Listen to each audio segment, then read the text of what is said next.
Here's my Hook stand-up board, which is probably the most stable stand-up board in the world. It's got all kinds of uses, probably the most versatile use board in the world too. You've got, today I've got it rigged up with my 30 pound thrust electric motor, and I'm going trolling. Right here I'm trying to catch bait for a later shark fishing expedition on this board.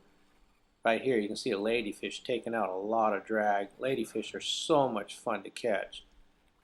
I was catching probably 20 ladyfish this day, or at least hooked 20 ladyfish. If anybody who hooks ladyfish, they know that they spit the hook like crazy.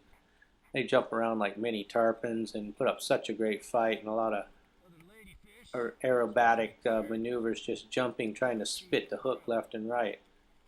But we're collecting a couple of them to try and do some chumming for sharks, and actually the ladyfish is great shark bait. Cut them in half and hook them up.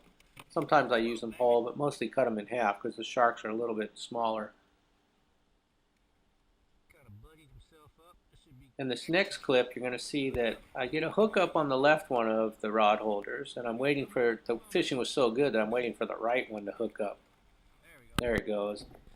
You can see that hooked up a bluefish here. Bluefish are lucky he stayed on the hook because I'm using monofilament leader line or a Spectre leader line, and these guys have such sharp teeth they'll cut through anything that's not wire.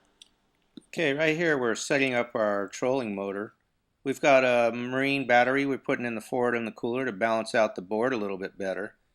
This is our transom tiller bracket here where we're putting the tiller on. We put in a little extension arm there so you can get to it a little bit easier. Right now I'm trying to close the lid here. I have to put the motor in a vertical position here to close the lid on this cooler. This is actually a 120 quart Coleman cooler, and I'm using this for the transom bracket. So actually the motor is mounted straight to this Coleman cooler. And you use the existing leash plugs and tie downs to tie it down. It's real easy to set it up. Now you're just hitting the gas here and off we go.